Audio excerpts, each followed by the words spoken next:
Good morning, good afternoon, good evening to all of you from wherever you are watching and whenever you are watching. Welcome to संस्कृति IAS online channel. और मैं यहाँ पे हूँ आज 2024 का ये सिविल सर्विसेज की पेपर 2 हुई है, सीसेट पेपर 2 कॉम्प्रहेंशन की क्वेश्चंस को एनालाइज करते हैं हिंदी माध्यम के छात्रों के लिए। So like if you're English medium, you can just analyze the answers, because as it is, the answers are also on the right hand side. The passages in English are on the right hand side, so you can very well understand the validity or the justification that I'm giving. Now Hindi माध्यम के छात्रों के लिए ये analysis हो रही है। आप में से जो लोग मेरे कक्षा में मेरे विद्यार्थी रहे हैं, उन्हें मालूम है वो सारी तरीके हैं जिसके सहारे हम लोग कॉम्प्रहेंशन की क्वेश्चंस को डिस्कस करते हैं। और जो मेरे कक्षा में नहीं हैं, और अगर आप इस एनालिसिस के वीडियो को देख रहे हैं, तो मैं आपको ये बता दूं कि 2 हथियार हैं। एक हथियार है जिसका नाम है रेड हेरिंग, और दूसरा हथियार है जिसका नाम है बूलियन लॉजिक। नाउ मैं संस्कृति आईएएस संस्थान की कक्षाओं में जब कॉम्प्रहेंशन की क्लासेस लेता हूं, तो इन दोनों हथियारों से क्वेश्चंस को हम लोग बनाते हैं। मतलब एक प्रक्रिया की बात कर रहे हैं, तो ये प्रक्रिया है रेड हेरिंग की प्रक्रिया और बूलियन लॉजिक की प्रक्रिया। इसमें मतलब संक्षिप्त में कहा जाए तो रेड हेरिंग से हम लोग क्वेश्चंस की आंसर्स को सॉल्व करते हैं, और बूलियन लॉजिक एक ऐसा लॉजिक है जिसको लागू करने पर यह पता चलती है कि इस फला क्वेश्चन को अटेम्प्ट करना है या नहीं करना है, यानी क्वेश्चंस छोड़ने की कला। यूपीएससी से चरम कोटि की परीक्षाओं में 100/100 तो किसी को नहीं आएगा, मतलब बहुत कठिन है, इनफैक्ट नेक्स्ट टू इम्पॉसिबल। सो वहाँ पे नेगेटिव मार्किंग से बचने के लिए बूलियन लॉजिक आपकी सहायता करती है। लेकिन ये वाला जो हमारा एनालिसिस का सेशन है आज ऑनलाइन, तो ये कक्षा नहीं है। तो आप कृपया इसको ये मत सोचें कि ये समझाने में बहुत समय लगता है, 10 या 15 दिन लगते हैं, 10 या 15 कक्षाएं लगती हैं इनको समझाने के लिए। तो we are not doing this, हम लोग इस चीज़ को नहीं कर रहे हैं आज क्लास में, इस सेशन में। हम लोग इस सेशन में सीसेट के पेपर 2 में कॉम्प्रहेंशन के क्वेश्चंस को सिर्फ एनालाइज कर रहे हैं। Now let me tell you, मेरे पास जो सीसेट का पेपर है, मेरे पास सीसेट का सेट नंबर ए है, मेरे पास सेट नंबर ए है, और मैं सेट ए के अनुसार कॉम्प्रहेंशन के क्वेश्चंस को एनालाइज करूंगा। तो जिनके पास सेट ए है, आप उसको कृपया लेकर बैठ जाएं। अगर वीडियो सीधे देखना शुरू किए तो कुछ देर के लिए पॉज कर दीजिए, पेपर को लेके आइए, फिर बैठें। और जिनके पास सेट बी सी डी है, कोई चिंता की बात नहीं है, क्वेश्चंस तो सेम है, बस उसके नंबर्स अलग अलग हैं। तो आप भी अपने अपने सेट्स को खोल के हम लोग इसको शुरू करते हैं। नाउ इस पेपर में मैंने ये देखा आज कि पैसेजेस यानी परिच्छेद टोटल 18 हैं, और क्वेश्चंस प्रत्येक वर्ष की तरह सामान्य 27 है। 80 सवाल होते हैं इस पेपर में, क्वालिफाइंग मार्क्स लाना है। इस पेपर में परिच्छेदें 18 हैं और क्वेश्चन 27 हैं।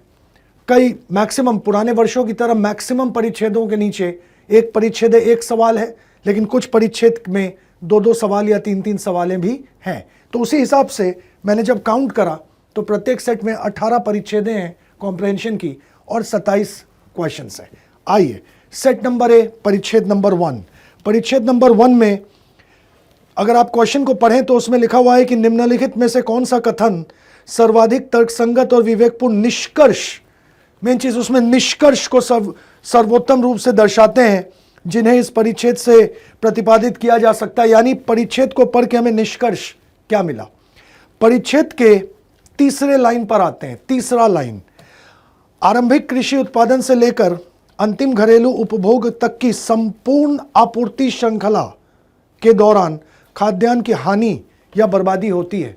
तो पूरे परिच्छेद को आप पढ़ें ना पढ़ें, लेकिन इस क्वेश्चन को बनाने के लिए यही 3 लाइन आपको सहायता करेगी। तो यहाँ पे खाद्य श्रृंखला को दोष दिया जा रहा है, किसके लिए? खाद्यान्न की हानि या बर्बादी के लिए। क्वेश्चन नंबर 1 में निष्कर्ष क्या है? वाक्य नंबर 1 को पढ़ते हैं। खाद्यान्न की हानि और बर्बादी के लिए खाद्यान्न वितरण की चालू पद्धतियां पूर्ण रूप से उत्तरदायी हैं। वितरण पर सप्लाई चेन यानी कि वहां लिखा हुआ है आपूर्ति श्रृंखला यानी सप्लाई चेन क्या करती है? डिस्ट्रीब्यूशन करती है। तो 1 नंबर तो आएगा ही निष्कर्ष में, 2 नंबर को एक बार देख लेते हैं। 2 नंबर, एक और चीज आपको बताऊं, अगर 1 नंबर उत्तर में आएगा तो अगर आप ऑप्शन देखें तो 3 ऑप्शन में 1 है, तो कम से कम बी तो इसका उत्तर नहीं हो सकता है। खैर, आप 2 को देखने से पहले 4 नंबर को देख लीजिए। 4 नंबर, खाद्यान्न की हानि और बर्बादी को रोकने या कम करने के लिए कटाई उपरांत, पोस्ट हार्वेस्ट, कटाई उपरांत प्रौद्योगिकियां उपलब्ध नहीं है। परिच्छेद को अब हम जल्दी से एक बार पढ़ रहे हैं, आप मेरे साथ रहना। खाद्य और कृषि संगठन के अनुसार मानव उपभोग के लिए उत्पादित खाद्यान्न की 1/3 की विश्वव्यापी हानि या बर्बादी होती है। आरंभिक कृषि उत्पादन से लेकर अंतिम घरेलू उपभोग तक की संपूर्ण आपूर्ति श्रृंखला के दौरान खाद्यान्न की हानि या बर्बादी होती है। इस बढ़ती बर्बादी के परिणाम स्वरूप लगभग 45% तक भूमि निम्नीकरण भी हुआ है, जिसके मुख्य कारण निर्वनीकरण, असाधारणीय कृषि पद्धतियों और अत्यधिक भूजल निष्कर्षण है। बर्बाद हुए खाद्यान्न पर व्यय की गई ऊर्जा के परिणाम स्वरूप प्रतिवर्ष लगभग 3.5 बिलियन टन कार्बन डाइऑक्साइड का उत्पादन होता है। क्षय के परिणाम स्वरूप वायुमंडल में अन्य गैसों का हानिकारक उत्सर्जन भी होता है। खाद्यान्न पर्याप्तता और खाद्यान्न संक्रांति के चक्र को पूरा करने के लिए खाद्यान्न के सभी रूपों में हानि या बर्बादी का समाधान करना महत्वपूर्ण है। क्वेश्चन नंबर 1 का जो 4 नंबर वाक्य है उसमें लिखा हुआ है, खाद्यान्न की हानि और बर्बादी को रोकने या कम करने के लिए कटाई उपरांत प्रौद्योगिकियां उपलब्ध नहीं है। इसकी चर्चा परिच्छेद में नहीं है। 4 नंबर आएगा नहीं उत्तर में, 4 नंबर उत्तर में नहीं आएगा। अगर 4 उत्तर में नहीं आएगा तो बचा ए और बी। ए और बी में से ए की सत्यता हमने पहले ही पता लगा ली थी, सीधे ऑप्शन नंबर ए इसका उत्तर है, पहला ऑप्शन। क्वेश्चन नंबर 2 को देखते हैं। निम्नलिखित पूर्व धारणाएं यानी विचार, परिच्छेद पढ़ के इनमें से कौन सा विचार निकल के सामने आता है। वाक्य 1 को पढ़ते हैं। खाद्यान्न की हानि और बर्बादी को कम करने के लिए खाद्यान्न वितरण तंत्र की पुनः परिकल्पना करने और इसे प्रभावी बनाए जाने की आवश्यकता है। सही बात है। लास्ट 2 लाइन को फिर से आप देख लें। लास्ट 2 लाइन, खाद्यान्न पर्याप्तता और खाद्यान्न संग्रहणीयता के चक्र को पूरा करने के लिए खाद्यान्न की सभी रूपों में हानि या बर्बादी का समाधान करना, यानी कोई भी रूप आएगा वो उत्तर आएगा। 1 नंबर भी उत्तर है, बी भी है। बी में लिखा हुआ है, खाद्यान्न की बर्बादी हानि में कमी लाने को सुनिश्चित करना सभी नागरिकों का एक सामाजिक और नैतिक उत्तरदायित्व है। तो इस हानि और बर्बादी, खाद्यान्न की बर्बादी और हानि को कम करने के लिए लास्ट लाइन, परिच्छेद के लास्ट लाइन में लिखा हुआ है, सभी रूपों में हानि या बर्बादी का समाधान करना महत्वपूर्ण है। एक रूप दिया हुआ है वाक्य 1 में, कौन सा रूप? खाद्यान्न वितरण तंत्र की पुनः परिकल्पना। और 2 में लिखा हुआ है, सभी नागरिकों का एक सामाजिक और नैतिक उत्तरदायित्व है। चूंकि परिच्छेद में लिखा हुआ है सभी रूपों में इसको रोके जाना चाहिए, इसलिए 1 नंबर 2 नंबर दोनों उत्तर में आएगा। इसका उत्तर है option number 3, option number C. दूसरे परिच्छेद पर चलते हैं, सेकंड परिच्छेद, क्वेश्चन नंबर 3 और 4 को बनाने के लिए परिच्छेद को एक बार पढ़ते हैं। जैसे जैसे मुद्रास्फीति बढ़ती है वे सरकारें भी जो पहले बजट अनुशासन के प्रति प्रतिबद्ध थी, परिवारों की सहायता के लिए मुक्त रूप से व्यय करती है। केंद्रीय बैंकों द्वारा घोषित उच्चतर ब्याज दरों से संतुलित राजकोषीय मितव्ययिता बरतने की अपेक्षा की जाती है, क्योंकि उधार लेने के लिए अधिक भुगतान करते समय स्थिर ऋणों को बनाए रखने के लिए सरकार को व्यय में कटौती करनी होगी या करों में वृद्धि करनी होगी। राजकोषीय समर्थन यानी बैकअप के बिना मौद्रिक नीति अंततः अपना प्रभाव खो देती है। उच्चतर ब्याज दरें मुद्रास्फीति कारक हो जाती हैं, न कि मुद्रास्फीति कारक, क्योंकि वे केवल सरकारों को बढ़ती ऋण चुकौती लागतों का भुगतान करने हेतु अधिक उधार लेने के लिए प्रेरित करती है। मौद्रिक अनियंत्रण का जोखिम तब और अधिक होता है जब सार्वजनिक ऋणों में वृद्धि होती है, क्योंकि ब्याज दरें बजट घाटे के लिए और अधिक महत्वपूर्ण बन जाती है। क्वेश्चन को देखेंगे तो क्वेश्चन में कह रहा है कि इसमें से सर्वोत्तम रूप से इनमें से कौन सा निष्कर्ष पता करना है। निम्नलिखित में से कौन से कथन सर्वाधिक तर्कसंगत और विवेकपूर्ण निष्कर्ष को सर्वोत्तम रूप से दर्शाता है, जिसे इस परिच्छेद के द्वारा प्रतिपादित किया जा सकता है, यानी निष्कर्ष पढ़ के पता क्या चला। नंबर 1, केंद्रीय बैंक बजट समर्थन के बिना मुद्रास्फीति को कम नहीं कर सकते। पहला 3 लाइन को फिर से देखिए। जैसे जैसे मुद्रास्फीति बढ़ती है वे सरकारें भी जो पहले बजट अनुशासन के प्रति प्रतिबद्ध थी, परिवारों को सहायता के लिए मुक्त रूप से व्यय करती है। तो यहां लिखा हुआ है कि बजट है, लेकिन इन्फ्लेशन, मुद्रास्फीति के टाइम पर बजट में कुछ भी हो, सरकार व्यय करती है, एक्सपेंडिचर करती है, खर्च करती है, ये लिखा हुआ है परिच्छेद में। और वाक्य 1 में लिखा हुआ है केंद्रीय बैंक बजट समर्थन के बिना मुद्रास्फीति को कम नहीं कर सकता, कि बजट समर्थन के बगैर मुद्रास्फीति को कम नहीं कर सकता। यह कहना गलत हो गया, क्योंकि बजट रहने के बावजूद भी इन्फ्लेशन के टाइम पर, मुद्रास्फीति के टाइम पर वहां लिखा हुआ है सरकार व्यय करती है। और केंद्रीय बैंक के विषय में जो अगला लाइन है वो लॉजिक नहीं है, इस लाइन में जो लिखा हुआ है उसके साथ लॉजिक नहीं है, क्योंकि वहां लिखा हुआ है केंद्रीय बैंकों द्वारा घोषित उच्चतर ब्याज दरों से संतुलित राजकोषीय मितव्ययिता बरतने की अपेक्षा की जाती है, क्योंकि उधार लेने के लिए अधिक भुगतान करते समय स्थिर ऋणों को बनाए रखने के लिए सरकारों को व्यय में कटौती करनी या करों में वृद्धि करनी होगी। यानी वाक्य नंबर 1 बिल्कुल गलत है। वाक्य नंबर 2 को देखिए, मौद्रिक नीति के प्रभाव सरकार द्वारा अनुसरण की जाने वाली राजकोषीय नीतियों पर निर्भर है। बीचों बीच 1 2 3 4 5 6 7 8वें लाइन पर आइए, 1 2 3 4 5 6 7वें लाइन पर आइए। 7वें लाइन में देखिए एक नया वाक्य लिखा हुआ है, राजकोषीय समर्थन के बिना मौद्रिक नीति अंततः अपना प्रभाव खो देता है। डायरेक्ट इसका प्रभाव वाक्य नंबर 2 पे है, केवल 2, यानी option number B, option number B इसका उत्तर है। संस्कृति IAS के वेबसाइट पे sanskritIAS.com पर जो आंसर की है, आंसर की सेट नंबर ABCD का, वो वहाँ पे लिस्टेड है, तो यू कैन डाउनलोड दैट, आप उसको डाउनलोड कर सकते हैं। और एनालाइज करने के लिए इस वीडियो को तो आप देख ही रहे हो। तो सारे आंसर sanskritIAS.com के वेबसाइट पर अपलोड कर दिया गया है, तो you can very well view it, उसको भी लेकर आप बैठ सकते हो। और साथ में जब आंसर की आपके पास है तब आप मेरे साथ इसके एनालिसिस की वीडियो देख रहे हैं। आगे बढ़ते हैं, क्वेश्चन नंबर 3 का उत्तर ऑप्शन नंबर बी। 4 नंबर को देखते हैं। उपयुक्त परिच्छेद के आधार पर निम्नलिखित पूर्व धारणाएं बनाई गई हैं, यानी पूर्व धारणा यानी विचार, परिच्छेद पढ़ के क्या विचार निकला। वाक्य 1 को पढ़ते हैं, उच्चतर कीमतों के लिए सरकारों की राजकोषीय नीतियां पूर्ण रूप से उत्तरदायी हैं। राजकोषीय नीतियों के विषय में कहीं पर परिच्छेद में चर्चा है नहीं। नंबर 2, उच्चतर कीमतें दीर्घावधि सरकारी बंध पत्रों, बॉन्ड्स के विषय में बात कर रहा है। सरकारी बंध पत्रों की चर्चा इस परिच्छेद में नहीं है। जनरल स्टडीज के अनुसार यह सही हो सकता है, लेकिन परिच्छेदों के उत्तर को आपको केवल परिच्छेद के आधार पर देना है। ये मैं नहीं कह रहा हूँ, ये लिखा हुआ है ऊपर में, निर्देश में हमेशा ये लिखा रहता है कि इन प्रश्नांशों के लिए आपके उत्तर केवल इन परिच्छेदों पर आधारित होनी चाहिए। तो 4 नंबर क्वेश्चन में 1 में जो लिखा हुआ है, इस राजकोषीय नीतियां पूर्ण रूप से उत्तरदायी हैं, और 2 नंबर में सरकारी बंध पत्रों का जिक्र है, उल्लेख है। तो ये दोनों जो है इसका कोई चर्चा परिच्छेद में है नहीं, इसलिए क्वेश्चन नंबर 4 का उत्तर ऑप्शन नंबर 4, ना तो 1 और ना ही 2।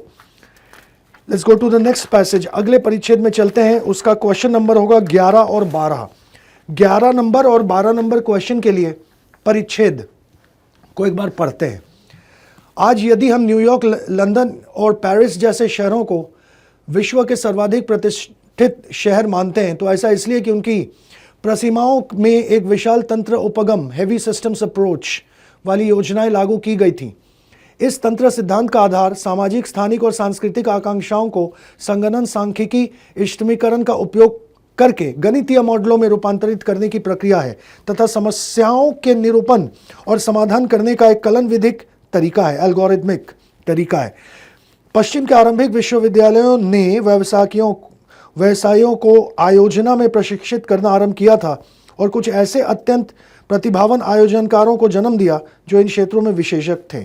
ऐसा इसलिए था क्योंकि इन्हीं विषयों को उस आयोजन पाठ्यक्रम में समाहित कर लिया गया था जिसकी जड़ें सामाजिक विज्ञान, भूगोल और वास्तुकला में थी। भारत में आयोजन और इसकी शिक्षा पश्चिम से भिन्न है। क्वेश्चन नंबर 1, निष्कर्ष। क्वेश्चन को पूरा पढ़िएगा, पता चलेगा निष्कर्ष निकालना है। निष्कर्ष यानी पढ़ के इनमें से क्या पता चलता है, जो परिच्छेद हमने पढ़ा इससे क्या पता चलता है। वाक्य 1 ऑप्शन नंबर A को देखते हैं।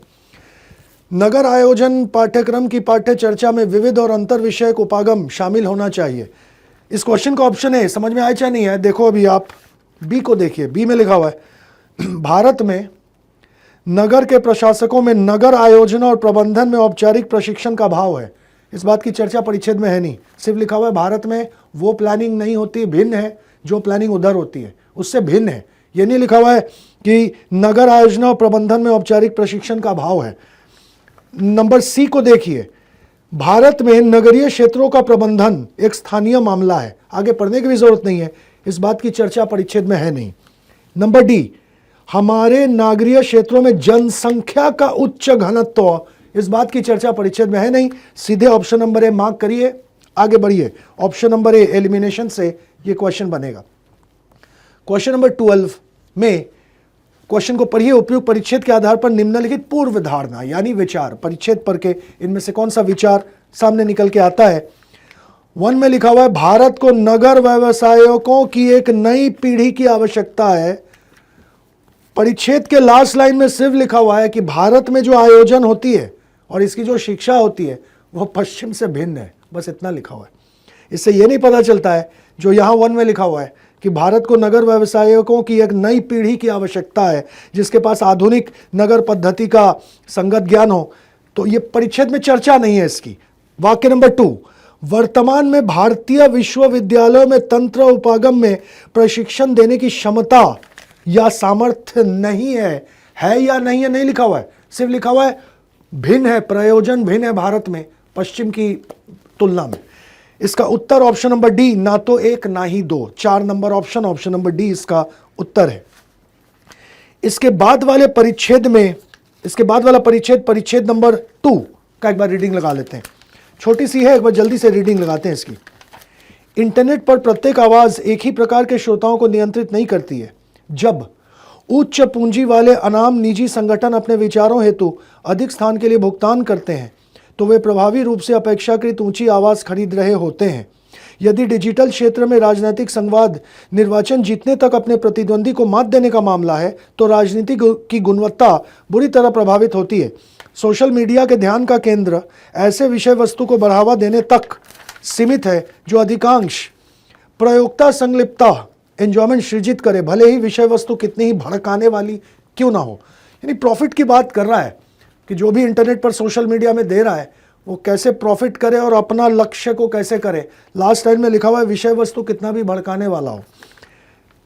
क्वेश्चन में लिखा हुआ उपयुक्त परिच्छेद के केंद्रीय विचार, सेंट्रल आइडिया, केंद्रीय विचार सेंट्रल आइडिया क्या है। नंबर ए को देखते हैं।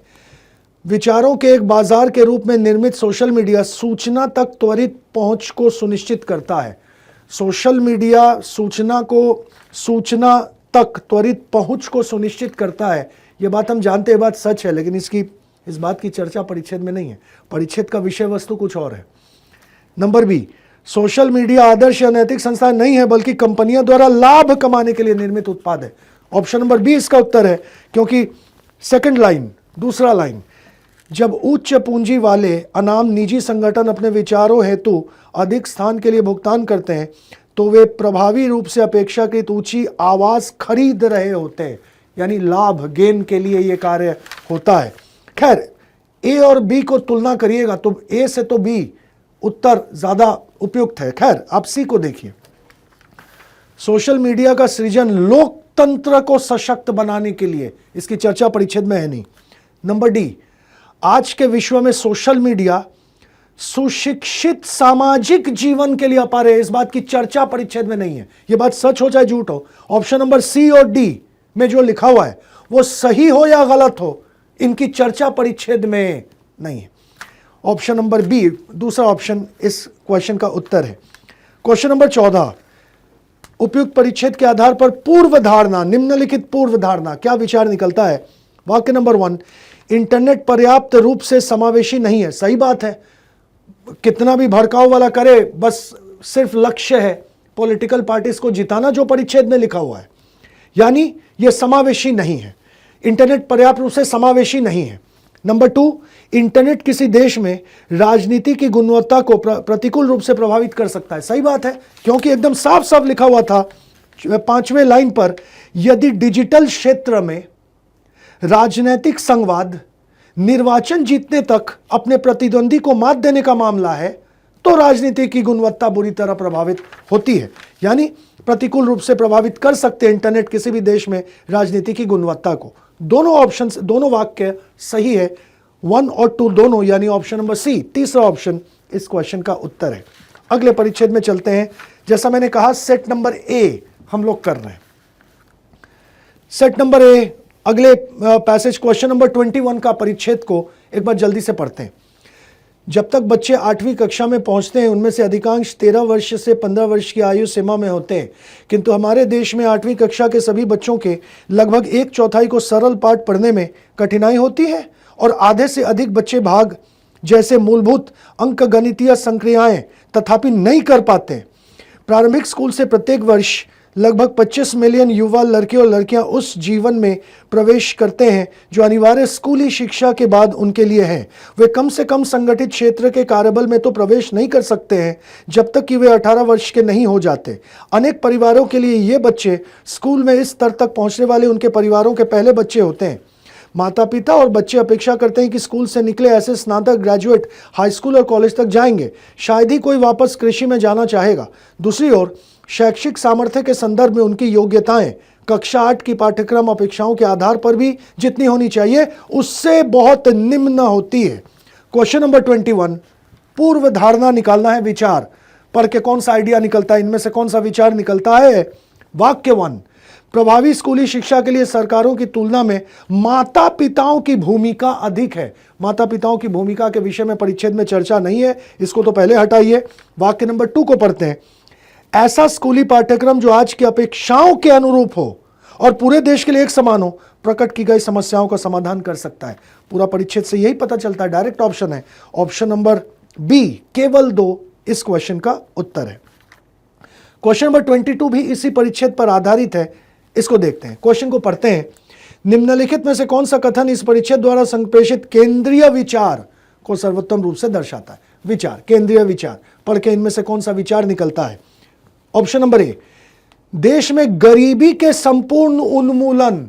गरीबी उन्मूलन पर परिच्छेद नहीं है, एजुकेशन, पढ़ाई लिखाई पर है, हटा दीजिए इसको। नंबर बी, माता पिता और शिक्षकों को मौद्रिक प्रोत्साहन, इसकी चर्चा नहीं है, आगे पढ़ने की जरूरत ही नहीं है। ऑप्शन नंबर सी, सार्वजनिक नीति से यह सुनिश्चित होना चाहिए कि युवाजनों के सामर्थ्य और उपलब्धियां उनके अपेक्षाओं के अनुरूप हो।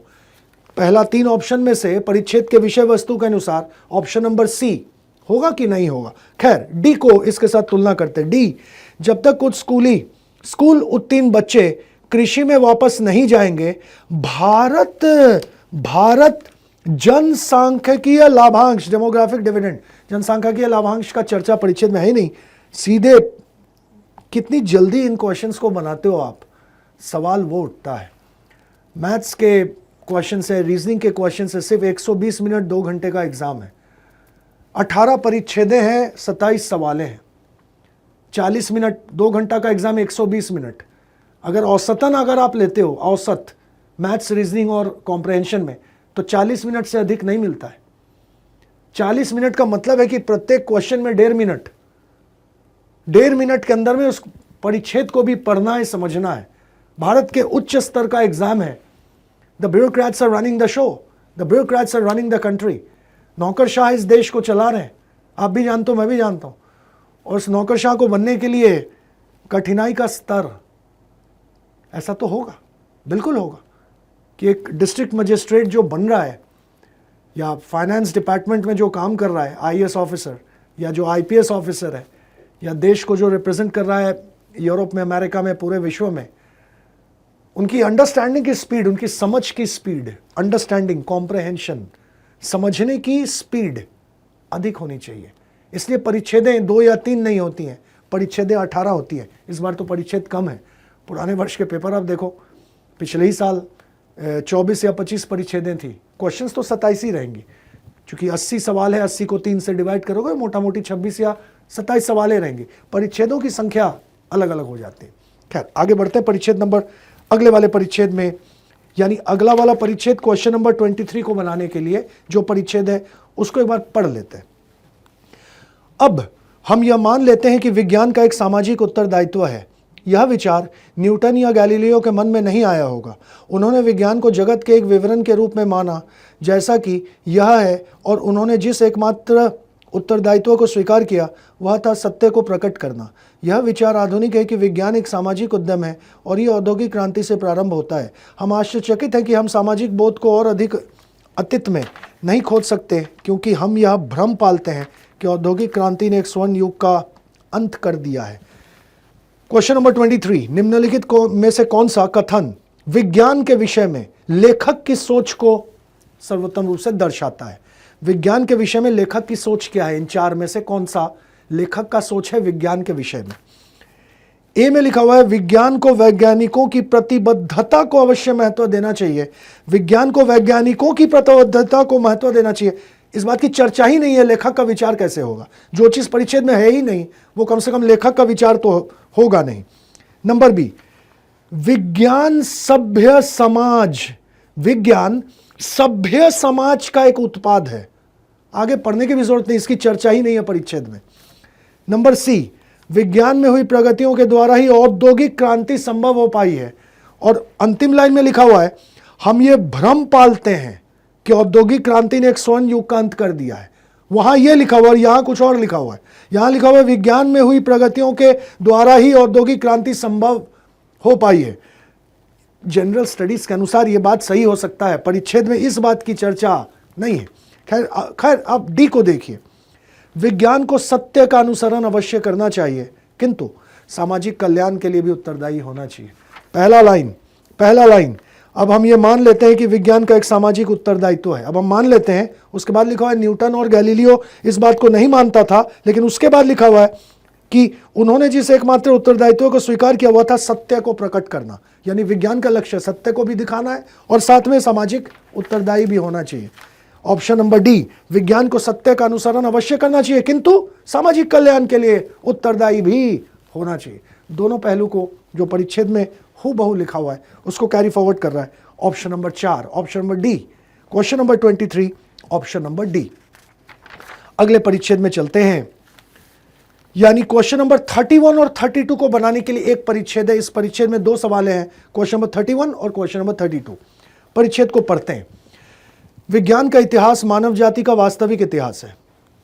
इस अद्भुत सूक्ति में 19वीं शताब्दी के लेखक ने विज्ञान को उसकी पृष्ठभूमि से जोड़ा है। अधिकतर सूक्तियों की तरह इसकी शक्ति विषमता के द्वारा सत्य के एक पहलू पर बल देने में निहित है जिसे सुगमता से अनदेखा किया जा सकता है। इस मामले में विज्ञान और मानव जाति के मध्य संबंधों को अनदेखा करना और विज्ञान को किसी ऐसे अमूर्त अन्य पक्ष के रूप में मान लेना सहज लगता है जिसकी कभी कभी उसके लाभकारी प्रभावों के लिए प्रशंसा की जा सकती है, किंतु युद्ध की विभीषिका के लिए बारंबार और सुविधानुसार दोषारोपित किया जाता है। विज्ञान और मानव जाति को समय समय पर मनुष्य की सुविधानुसार पृथक नहीं किया जा सकता है। तथापि हमने देखा है कि सुधार के असंख्य अवसरों के बावजूद सभ्यता के वर्तमान काल के आरंभिक वर्षों में अंतर्राष्ट्रीय संघर्ष हावी रहा है। क्या यह विज्ञान की प्रगति का अपरिहार्य परिणाम है या त्रुटि कहीं और है? क्वेश्चन नंबर 1, परिच्छेद के लेखक द्वारा निम्नलिखित में से किसे प्रभावहीन तरीके से संप्रेषित किया गया है? यानी परिच्छेद में इनमें से कौन सा लेखक कह रहा है? सीधी सी बात है। नंबर 1, विज्ञान के बिना मानव जाति आज तक अस्तित्व में नहीं रह सकती थी। इस बात की चर्चा परिच्छेद में है ही नहीं, इसको तो पहले हटाइए आप। नंबर 2 को पढ़ते हैं, यह विज्ञान ही है जो अंततः मानव जाति की नियति को निर्धारित करेगा। बिल्कुल यह सही उत्तर है, बहुत जगहों से पता चलती है। पहला लाइन, विज्ञान का इतिहास मानव जाति का वास्तविक इतिहास है, पहली बात। उसके बाद नीचे से तीसरा, चौथा, छठा लाइन, नीचे से 6th लाइन, विज्ञान और मानव जाति को समय समय पर मनुष्य की सुविधानुसार पृथक नहीं किया जा सकता। तो दोनों से ऑप्शन नंबर, वाक्य नंबर 2, यह विज्ञान ही है जो अंततः मानव जाति की नियति को निर्धारित करेगा। यानी भ्रम नहीं पालना है, भ्रम नहीं रखना है जो परिच्छेद में लिखा हुआ है। केवल 2, ऑप्शन नंबर बी इसका उत्तर है। क्वेश्चन नंबर 32, पूर्व धारणा। क्वेश्चन को पढ़ेंगे, उपयुक्त परिच्छेद के आधार पर निम्नलिखित पूर्व धारणा यानी विचार। परिच्छेद पढ़ा तो इनमें से कौन सा आइडिया, विचार लगा हमें? नंबर 1, आधुनिक जीवन की विभीषिकाएं। आधुनिक जीवन की चर्चा परिच्छेद में नहीं है, 1 को तो पहले हटा दें हम लोग। नंबर 2, सत्य के जिस पहलू को अनदेखा किया जा सकता है वह यह है कि विज्ञान वही है जिसे मनुष्य ने बनाया है। डायरेक्ट ऑप्शन है। तीसरे लाइन पर कृपया आप आ जाएं एक बार, तीसरे लाइन पर, अधिकतर सूक्तियों की तरह इसकी शक्ति विषमता के द्वारा सत्य के एक पहलू पर बल देने में निहित है जिसे सुगमता से अनदेखा किया जा सकता है। सिर्फ डायरेक्ट ऑप्शन एकदम सीधे मिल रहा है। केवल 2, ऑप्शन नंबर बी इसका उत्तर है। परिच्छेद नंबर 2 पर चलते हैं। यहीं पर इसी का जो परिच्छेद नंबर 2 यानी क्वेश्चन नंबर 33 और 34 दो सवालें हैं इस परिच्छेद में भी, क्वेश्चन नंबर 33 और 34। परिच्छेद का एक बार रीडिंग लगाते हैं। केवल दीर्घ अनुभव से और ऐसे कई समुद्र तटों पर जहां उसकी भाषा नहीं बोली जाती, वहां अपने सौदा को पसार कर बैठने से व्यापारी जान पाएगा कि उसके पास जो संग्रह है उसका मूल्य क्या है और अपनी पसंद में क्या स्थानीय है और क्या सार्वभौमिक। न्याय, प्रेम और सम्मान, शिष्टाचार जैसे कोमल पदार्थ और वास्तव में वे सभी चीज़ें जिन्हें हम चाहते हैं सभी जगह मान्य हैं, किंतु वे विविध रूप से गढ़ी जाती हैं और प्रायः अलग तरह से व्यवहार में लाई जाती हैं। और यदि उनसे आपका सामना विदेशी भूमि पर होता है तो कभी कभी लगभग पहचान नहीं जाती है। और मूलभूत सामान्य मूल्यों को सीखने की कला संभवतः यात्रा का सबसे बड़ा लाभ है उन लोगों के लिए जो अपने साथियों के बीच सहजता से रहने की इच्छा रखते हैं। क्वेश्चन कह रहा है, यात्रा करते समय जब हम अन्य लोगों से मिलते हैं तो हम किन के बीच अंतर करना सीखते हैं। ए में लिखा हुआ है कल्पना और समझ के बीच। कल्पना की चर्चा परिच्छेद में है नहीं। नंबर बी इसका डायरेक्ट उत्तर है। सबसे आसान सवाल था इस पूरे साल का। चौथे लाइन को देखिए, चौथा लाइन, ऊपर से चौथा लाइन, और अपनी पसंद में क्या स्थानीय है और क्या सार्वभौमिक। डायरेक्ट समुदाय, ऑप्शन नंबर ए में कल्पना, ऑप्शन नंबर बी में राष्ट्रीयता लिखा हुआ है। दोनों को हटाइए। जो लाइन हमने पढ़ा डायरेक्ट ऑप्शन नंबर सी में हूबहू छपा हुआ है, स्थानीय मूल्य और सार्वभौमिक मूल्य। ऑप्शन नंबर सी इसका उत्तर है। ऑप्शन नंबर डी में फिर से कुछ ऐसा लिख दिया है, चौथे ऑप्शन में फिर से कुछ ऐसा लिखा जो परिच्छेद में चर्चा नहीं है। ऑप्शन ए में कल्पना, ऑप्शन बी में राष्ट्रीयता, ऑप्शन नंबर 4 में मित्र और शत्रु के बीच का अंतर। इनकी चर्चा परिच्छेद में है ही नहीं। और डायरेक्ट ऑप्शन नंबर बी। अब ये क्वेश्चन का 2.5 नंबर अगर हमको नहीं मिलता है, अगर ये क्वेश्चन हमसे गलत होता है तो मुझ में आईएएस बनने की सामर्थ्य नहीं है, बुरा ना माने। ये तो वही वाला क्वेश्चन है, राम आम खाता है परिच्छेद में लिखा हुआ है और नीचे लिखा हुआ है कौन आम खाता है। अब देखो छपा हुआ ऑप्शन है, ऑप्शन नंबर सी, तीसरा ऑप्शन इसका उत्तर है। और क्वेश्चन नंबर 34 भी इसी परिच्छेद पर आधारित है। क्वेश्चन को पढ़ें तो पता चली पूर्व धारणा कौन सी है। तो 1 में लिखा हुआ है यात्रा से मनुष्य की समझ विकसित होती है। बिल्कुल सही बात है, उसको अंतर करना आ जाता है तो 1 तो आएगा ही उत्तर में। 2 नंबर को एक बार पढ़ते हैं। 2 नंबर, यात्रा से उनको सहायता मिलती है जो मूलभूत सामान्य मूल्यों को सीखना चाहते हैं। सही बात है, उसी लाइन से सामान्य मूल्यों की भी बातें आ रही है। लेकिन 3 नंबर जो है उसमें लिखा हुआ है एक व्यक्ति जिसे यात्रा का दीर्घ अनुभव है, लेकिन इसके आगे जरा पढ़िए, वह लोगों के मध्य मतभेदों को सुलझा सकता है। मतभेदों को सुलझा सकता है या नहीं, इसकी चर्चा परिच्छेद में है नहीं। 1 और 2, केवल 1 और 2, ऑप्शन नंबर 1 ए इसका उत्तर है। अगले परिच्छेद में चलते हैं। फिर से 2 प्रश्न वाला परिच्छेद है। क्वेश्चन नंबर 41 और 42 को बनाने के लिए यह परिच्छेद है। और इसमें मैं आपको सीधे बताऊं कि पहला क्वेश्चन नंबर 41 में निष्कर्ष पूछा है। निष्कर्ष यानी पढ़ के क्या पता चला। इसमें 1 जो है 41 के नीचे जो वाक्य नंबर 1 है यह छपा हुआ है पहला 2 लाइन में। परंपरागत कक्षाएं अधिगम प्रभाविता से अधिक नियत समय विधि पर बल देकर स्वयं को परिवर्तनशील परिणामों के लिए सौंप देती है। खैर परिच्छेद को पढ़ लेते एक बार। कक्षा का अत्याचार यह है कि वहां प्रत्येक शिक्षार्थी को एक ही अवधि के लिए एक ही तरीके से व्याख्यानों के एक ही सेट के अधीन किया जाता है। अंत में कुछ शिक्षार्थी आगे निकल जाते हैं, कुछ अपना अस्तित्व बनाए रखते हैं और शेष पीछे छूट जाते हैं। इस नियत समय विधि के बाद कक्षा का यह मॉडल चलता रहता है और जो पीछे छूट गए उनके लिए एक बार भी नहीं सोचा जाता। इस तरह 1.5 दशक की औपचारिक शिक्षा के बाद हम अपने स्नातकों में 10% रोजगार योग्यता ला पाते हैं। कौशल शिक्षा के क्षेत्र में यही अप्रभावी कहानी दोहराने से अलग परिणाम नहीं मिलेंगे। और निष्कर्ष क्या निकला? 1 में लिखा हुआ है पारंपरिक कक्षा अधिगम में केंद्रीय लक्ष्य सामर्थ्य लाभ करने के बजाय अधिगम की समयावधि, ड्यूरेशन, समयावधि। 1 तो आएगा ही उत्तर में। और 2 नंबर को देखिए, पारंपरिक कक्षाएं सभी के लिए एक समान पद्धति को बढ़ावा देती और सभी विशिष्ट कानूनों को समाप्त कर देती है। बिल्कुल सही बात है, परिच्छेद पढ़ के यही लगा। एकदम आसान सवाल था। ऑप्शन नंबर सी, 1 और 2 दोनों, तीसरा ऑप्शन इसका उत्तर है। क्वेश्चन नंबर 42, फिर से पूर्व धारणा पता करना है यानी विचार। परिच्छेद पढ़ के इनमें से कौन सा विचार है? एकदम आसान सवाल है। देखिए, चूंकि हमारे देश में बहुत बड़ी संख्या में श्रमिक असंगठित क्षेत्रों में, इसकी चर्चा परिच्छेद में है नहीं, आगे बढ़ने की जरूरत नहीं है। 1 तो कतई उत्तर नहीं होगा। 2 को देखते हैं। शिक्षा की अपनी वर्तमान पारंपरिक कक्षा प्रणाली के साथ भी भारत जनसांख्यिकीय लाभांश हितलाभ को पूर्णतः प्राप्त करते हुए पर्याप्त संख्या में कुशल श्रमिक उत्पन्न कर रहा है, इस बात की चर्चा परिच्छेद में है ही नहीं। ऑप्शन नंबर 4, ना तो 1 ना ही 2। बहुत आसान पैसेज था। तो क्वेश्चन नंबर 42 ऑप्शन नंबर 4 आपका उत्तर है। परिच्छेद नंबर 2, जब कोई बच्चा किशोर अवस्था पर पहुंचता है तब माता पिता और बच्चे के मध्य टकराव का होना संगत है।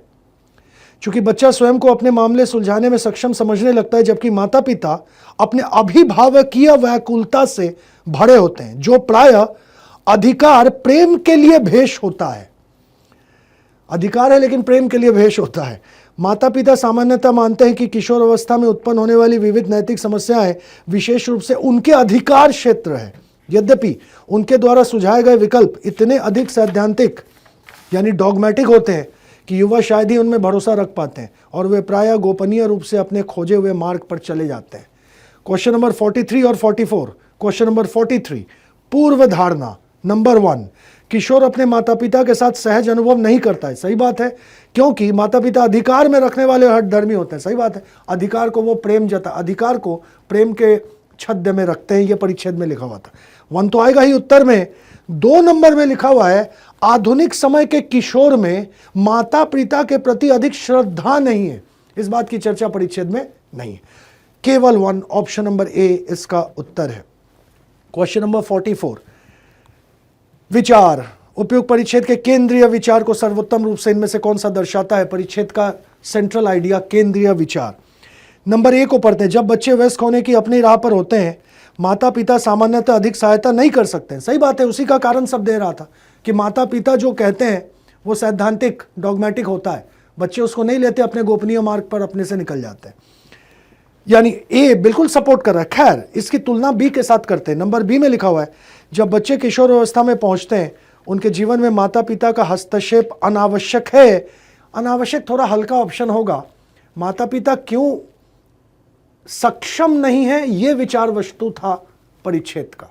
किशोर अवस्था में समर्थन देने के लिए उनके पास ये हस्ती नहीं है, उनके पास ये सामर्थ्य नहीं है। ये विचार वस्तु था। यह विचार वस्तु नहीं है कि माता पिता का हस्तक्षेप आवश्यक है या अनावश्यक है। दूसरा लॉजिक, परिच्छेद के विषय वस्तु के अनुसार ए और बी में अगर तुलना करेंगे तो ए में अधिक तत्व होगा केंद्रीय विचार के तौर पर। खैर, नंबर सी को देख लेते हैं। आज के मूल परिवार न्यूक्लियर फैमिली हटा दें, इसकी चर्चा है नहीं, आगे पढ़ने की भी जरूरत नहीं है। नंबर डी, आधुनिक समाजों में किशोर हठी, अवज्ञाकारी और लापरवाह होते हैं। इस बात की चर्चा परिच्छेद में नहीं है कि किशोर क्या होते हैं, इसकी चर्चा परिच्छेद में नहीं है। सीधा ऑप्शन है ऑप्शन नंबर ए, पहला ऑप्शन इसका उत्तर है। अगले परिच्छेद में चलते हैं। क्वेश्चन नंबर 51, एक क्वेश्चन है इस परिच्छेद का। परिच्छेद छोटी सी है, पढ़ लेते जल्दी से। जब वैज्ञानिकों के एक अंतर्राष्ट्रीय दल ने भूमिगत बेसाल्ट चट्टानों में कार्बन डाइऑक्साइड और जल के मिश्रण को पंप के द्वारा प्रभावित किया तो मूल रासायनिक प्रक्रिया हुई।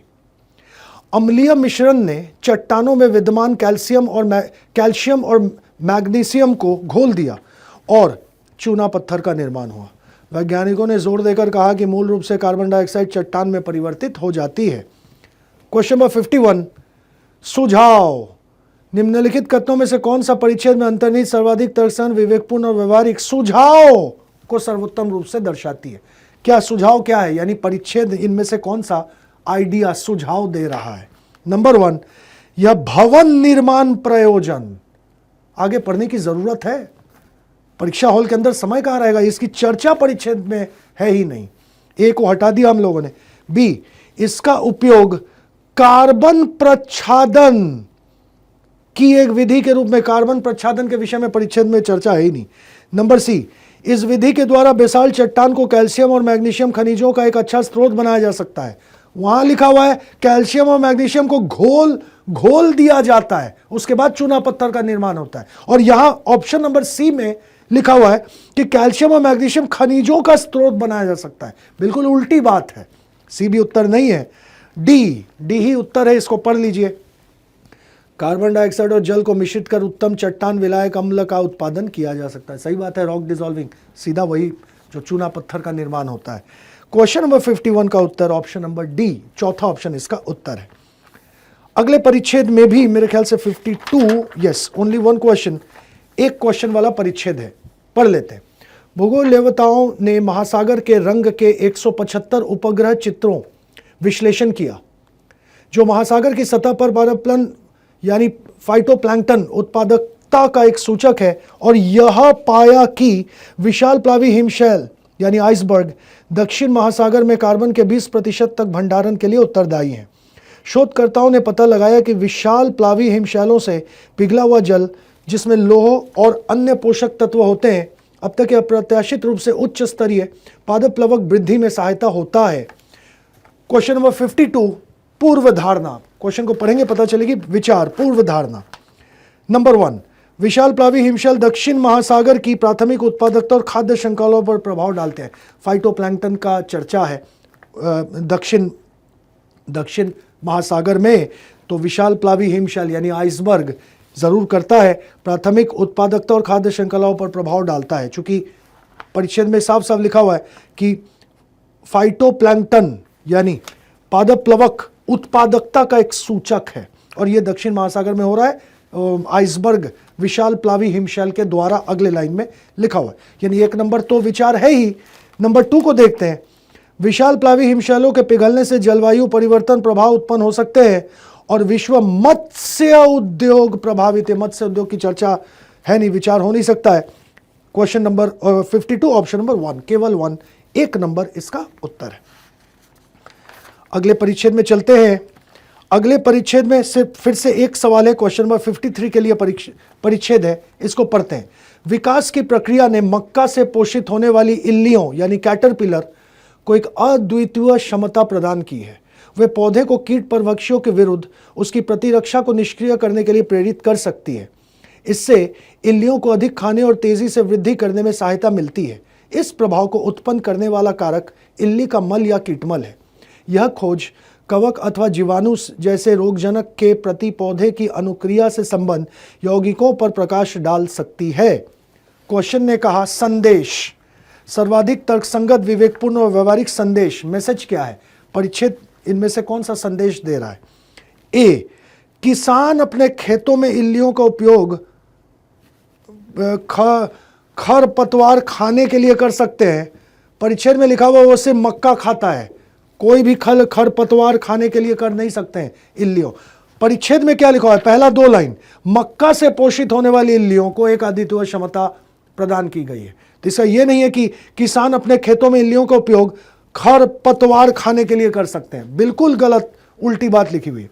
बी को पढ़ते हैं, नंबर बी, यह खोज नैदानिक रूप से उपयोग प्रति सूक्ष्मजीवी यौगिकों के विकास में सहायता कर सकती है। अंतिम 3 लाइन, यह खोज कवक अथवा जीवाणु, बैक्टीरिया जैसे रोगजनक पैथोजन के प्रति पौधे की अनुक्रिया से संबंध यौगिकों पर प्रकाश डाल सकती है। नंबर बी ही इसका उत्तर है, और भी इजी हो जाएगा। आप देखिए सी को एक बार देखिए, यह खोज जैविक पारिस्थितिक रूप से संग्रहणीय पीरकनाशी दवाइयां, पेस्टिसाइड का चर्चा है, परिच्छेद में है नहीं, हटा दीजिए इसको। नंबर डी, इल्लियों को आनुवंशिक रूप से रूपांतरित किया जा सकता है ताकि उन्हें अन्य पौधा पीड़ को प्लांट पेस्ट के लिए परभक्षी बनाया जा सके। परिच्छेद में इसकी चर्चा तक नहीं है। सीधे ऑप्शन नंबर बी इसका उत्तर है, ऑप्शन नंबर 2 यानी बी इसका उत्तर है। अगले नेक्स्ट पैसेज में चलते हैं। क्वेश्चन नंबर 61 पर आधारित जो परिच्छेद है, ये बहुत आसान परिच्छेद है, इसको जल्दी से पढ़ते हैं। एक मजबूत लोकतंत्र में वास्तविकता, चाहे वो कितनी भी असुविधाजनक क्यों ना हो, राजनीतिक नेताओं के भाषण और दावों के अन्य सामाजिक रूपों, दोनों में इसकी अभिव्यक्ति होती है। मीडिया में और मीडिया द्वारा इसके प्रसार के साथ साथ विमर्शी लोकतंत्र में इसकी तर्कपूर्ण अभिव्यक्ति, दोनों के माध्यम से वास्तविकता का अस्तित्व पारदर्शी होना चाहिए।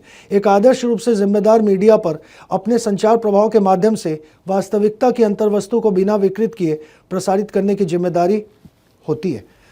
क्वेश्चन पूछता है कि मूल भाव इनमें से कौन सा परिच्छेद का मूल भाव है? नंबर ए, किसी आदर्श लोकतंत्र में जिम्मेदार मीडिया द्वारा वास्तविकता को विकृत नहीं करनी चाहिए। डायरेक्ट एकदम सीधा लिखा हुआ है कि विकृत नहीं करनी चाहिए, लास्ट लाइन में भी फिर से लिखा हुआ है।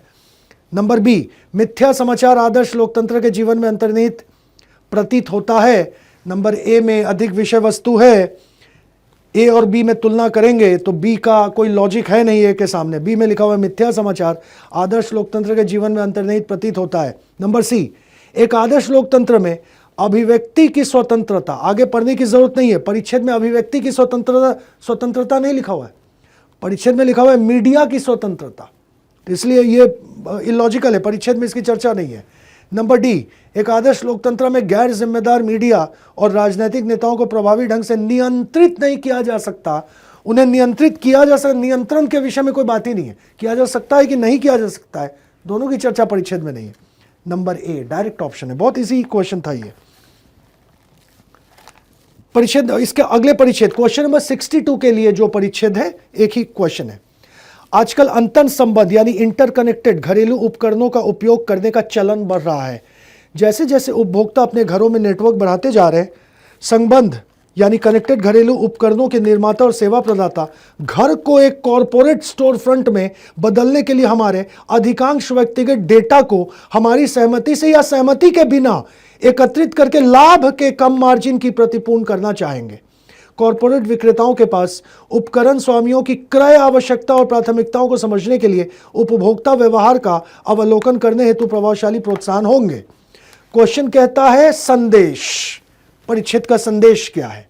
नंबर 1 ए, ऑप्शन ए को पढ़ते हैं। उपभोक्ता व्यवहार की जानकारी के परिणाम स्वरूप विनिर्माण सेक्टर में और अधिक पूंजीगत व्यय होगा। विनिर्माण सेक्टर में अधिक पूंजीगत व्यय, इस बात की चर्चा परिच्छेद में नहीं है। जिस बात की परिच्छेद में चर्चा ही नहीं है वो कम से कम संदेश, पूरे परिच्छेद का संदेश तो इम्पॉसिबल है, अधारणीय है। नंबर बी को देखते हैं। उपभोक्ता व्यवहार की जानकारी वाणिज्य और व्यापार की वृद्धि को प्रेरित करता है और इस प्रकार देश के समग्र आर्थिक विकास में सहायता करती है। वही जिस बात की चर्चा नहीं है वो कम से कम संदेश तो नहीं हो सकती है। नंबर सी, इंटरकनेक्टेड अंतर संबंध उपकरण घरेलू उपयोगकर्ताओं को बहुत सी सुख सुविधा देते हैं। सुख सुविधा देता है कि नहीं इसकी चर्चा नहीं है, खैर इसको और देखिए आगे। जीवन की समग्र गुणवत्ता में सुधार करते हैं, इसकी चर्चा परिच्छेद में नहीं है।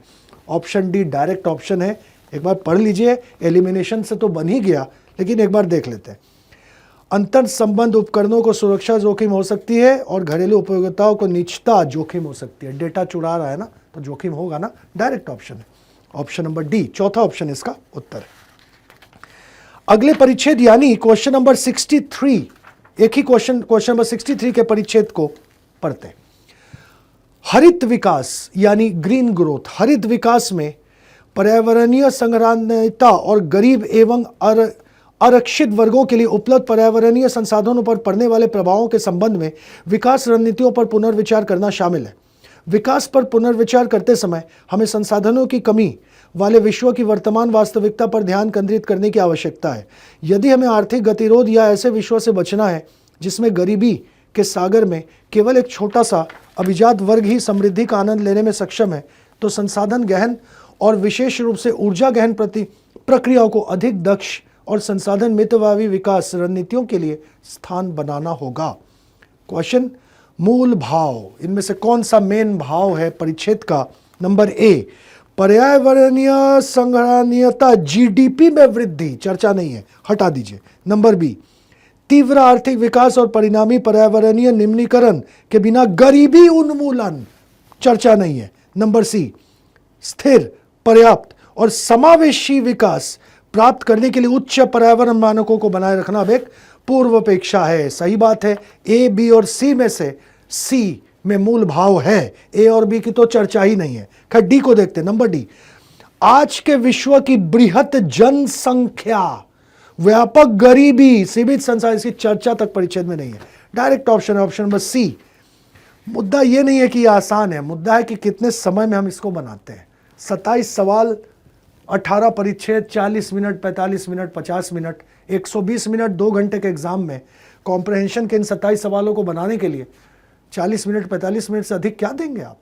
मुद्दा ये नहीं है कि ये क्वेश्चन आसान है, मुद्दा ये है कि परीक्षा केंद्र के अंदर में, समय सीमा के अंदर में ये क्वेश्चन बनता है या नहीं बनता है। और यही मैं अपने कक्षाओं में करता हूँ। जो रेड हेरिंग और बुलियन लॉजिक की मैंने बात करी, तो लगभग बहुत सारी कक्षाएं लगती हैं उसको समझाने के लिए। तो ये क्लास कक्षा नहीं है, ये सिर्फ हम मैं सिर्फ आज के पेपर का एनालिसिस कर रहा हूँ कि क्वेश्चन की चर्चा कहाँ पर है और कौन उत्तर सही है। खैर आगे बढ़ते हैं, और मेरे ख्याल से यही, हाँ अभी और भी बचे हुए हैं, लास्ट 2-3 परिच्छेदें हैं। क्वेश्चन नंबर 71 के लिए जो परिच्छेद है उसको पढ़ते हैं। धर्म और विज्ञान से भिन्न काव्य पूर्ण सत्यों में कोई विश्वास या उसकी अपेक्षा नहीं करता है। जो शक्तियां या व्यक्ति यह दावा करते हैं कि उनकी मुट्ठी में पूर्ण सत्य है, वे अधिनायकीय और निरंकुश हो जाते हैं। सत्य सामान्यतः किसी भी विरोधाभासों या कमियों को स्वीकार नहीं करता है, यह एकात्मक है, इसलिए यह काव्य के लिए अधिक उपयोगी नहीं है। काव्य जीवन और अस्तित्व की बहुलता पर अटल रहता है। शायद काव्य यथार्थ का अनुसरण करता है जो बहुल देश काल दोषयुक्त विरोधाभासों से पूर्ण है। सत्य की निरंकुशता की तुलना में काव्य लोकतांत्रिक यथार्थ का पक्षधर बना हुआ है। सत्ता धन और पद के दंभ के विपरीत काव्य विनम्रता और अवज्ञा दोनों को प्रस्तुत करता है। काव्य के विषय में है संदेश। क्वेश्चन को पढ़ेंगे पता चलेगा परिच्छेद का संदेश क्या है। नंबर ए, यह काव्य ही है, ना कि विज्ञान या धर्म, जो मनुष्य में कमियों को पहचानती है। मनुष्य में कमियों को पहचानने वाली बात चर्चा तक नहीं है परिच्छेद में। नंबर बी, सत्य विज्ञान या धर्म के माध्यम से प्रकट होता है, और काव्य सत्य के लिए इसकी चर्चा तक नहीं है परिच्छेद में। नंबर सी, काव्य रोमानी, काल्पनिक और भावना के विषय में, आगे देखने में इसकी भी चर्चा नहीं है परिच्छेद में कि काव्य रोमानी है, काल्पनिक है, नहीं। नंबर डी, हिंसा, निरंकुशता और कट्टरता की दुनिया में काव्य गतिशील विरोध का एक रूप है। सही बात है, अंतिम 4 लाइन से यह क्वेश्चन बनेगा। अंतिम 4 लाइन, सत्य की निरंकुशता की तुलना में काव्य लोकतांत्रिक यथार्थता का पक्षधर बना हुआ है। सत्ता धन और पद के दंभ के विपरीत काव्य विनम्रता और अवज्ञता दोनों को प्रस्तुत करता है। ऑप्शन नंबर 4 इसका डायरेक्ट ऑप्शन होगा। नेक्स्ट पैसेज, क्वेश्चन नंबर 72 72 के लिए जो परिच्छेद है उसको पढ़ रहे हैं। पुष्प का सृजन हमें प्रसन्न करने के लिए नहीं हुआ था, यह किसी कीट को आकर्षित करने के लिए अपने पंखुड़ियां इठलाकर प्रदर्शित करता है और अपनी सुगंध फैलाता है। कीट पराग को एक फूल से दूसरे फूल तक ले जाता है ताकि वायु पराग को उड़ान न ले जाए और इस प्रकार पराग नष्ट नहीं हो। जिसे हम किसी पुष्प का सौंदर्य कहते हैं वह केवल एक उप उत्पाद है और मनुष्य का आविष्कार है। इसकी सुगंध हमें प्रश्न करने के लिए नहीं, हमें प्रसन्न करती है क्योंकि यह विद्यमान है और हम इससे अनुकूलित हो गए हैं। पूर्व धारणा, क्वेश्चन नंबर 72 विचार। पूर्व धारणा कौन है? नंबर 1, परिच्छेद के लेखक का विश्वास है कि पुष्प प्रकृति की विलासिता के सृजन है। पुष्प प्रकृति की विलासिता के विषय में चर्चा ही नहीं है, विचार कैसे होगा? 1 नंबर तो कतई उत्तर नहीं होगा। नंबर 2 को पढ़ते हैं। परिच्छेद का लेखक पुष्पों की सुंदरता के अतिरिक्त उनकी उपयोगिता पर विश्वास नहीं करता है।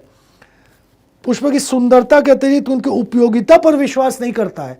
उल्टा परिच्छेद में यही लिखा हुआ है, पहला लाइन, कि पुष्प, लेखक यही लिख रहे हैं पहले लाइन में कि पुष्प का सृजन हमें प्रसन्न करने के लिए नहीं हुआ है, ये एक्चुअली हुआ है किस लिए? पराग को एक फूल से दूसरे फूल, एक पुष्प से दूसरे पुष्प तक ले जाने के लिए। इसकी चर्चा परिच्छेद में है। इसलिए क्वेश्चन नंबर 72 ऑप्शन नंबर 4, ना तो 1 ना ही 2। और यहां जैसा मैंने कहा आपसे कि ये सेट नंबर ए था, तो यहां क्वेश्चन नंबर 72 आखिरी प्रश्न थी कॉम्प्रहेंशन की। आशा करता हूं आप इसको मिला लेंगे। और जैसा मैंने पहले कहा, फिर से let me give you a reminder कि you can go to sanskritIAS.com and download the answer key, and it would have been much better for you had you downloaded that answer key before watching this video. So again, I mean, this is on YouTube, you can watch it multiple times. So if you do not have the key, answer key, आप please उसे download कर लें and you can get over with it. You want to contact me sometime, you want to come in touch with me, please contact Sanskriti IAS and I'll be more than happy to see you guys. And as for my students, मेरे जो अपने विद्यार्थी हैं संस्कृति IAS के, तो बहुत जल्द आपसे फिर से मिलेंगे आपके विचार को सुनने के लिए। Thanks for listening to me and God bless you. Best of luck. Thanks. Bye.